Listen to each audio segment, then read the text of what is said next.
So, to our audience, if you can take us through what MEP is, probably how PMC is being done, what are the different profiles in under these areas, and if someone who's trying to build their career in built environment, what are they looking at? What are the multiple profiles segments which they can cater to? What are the skills that they might want to acquire before they actually aim for that? So talking about PMCs, they have been playing a major role nowadays in projects. If we talk about it, because in earlier times there were no PMCs, so there was the whole and soul contractor who was responsible for completion of the project from start to end, and the design and the complete till the complete finishing of the project.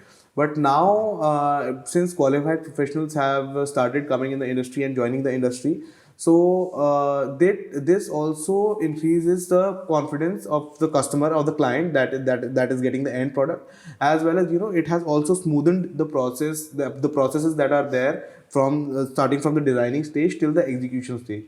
Because earlier there were a lot of difficulties that were there, and there were no systems to resolve those difficulties or those queries in a project.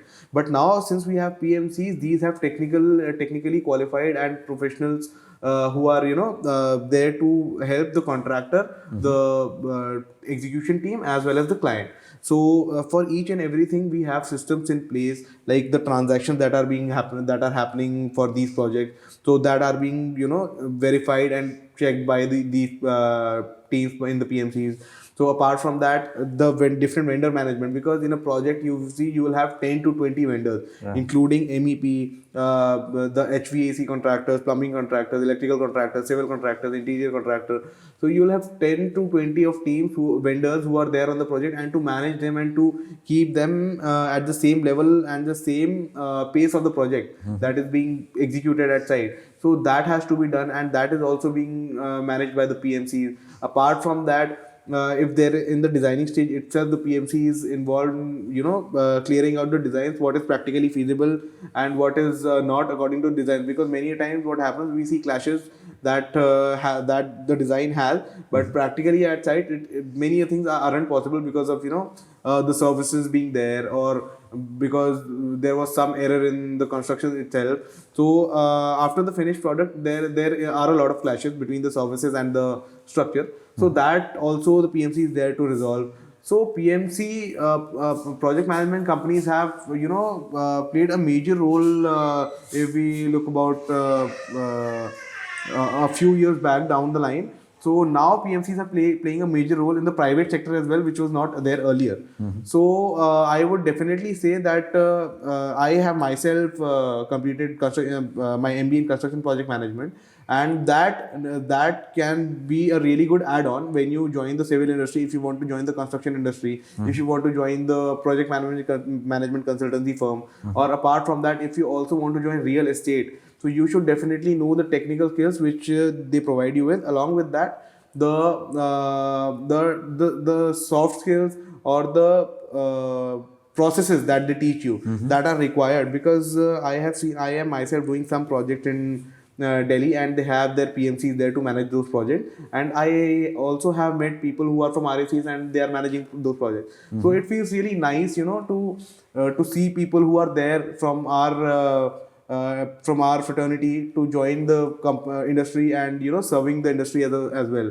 So it is really nice, and also the skills that are being fed to us in our colleges, in our schools. So that also add-ons to what you are getting apart from joining RACSSB as a I would say after graduating from RACSSB. So this is what you get in totality. Right. So this really gives you an increased credibility in the industry.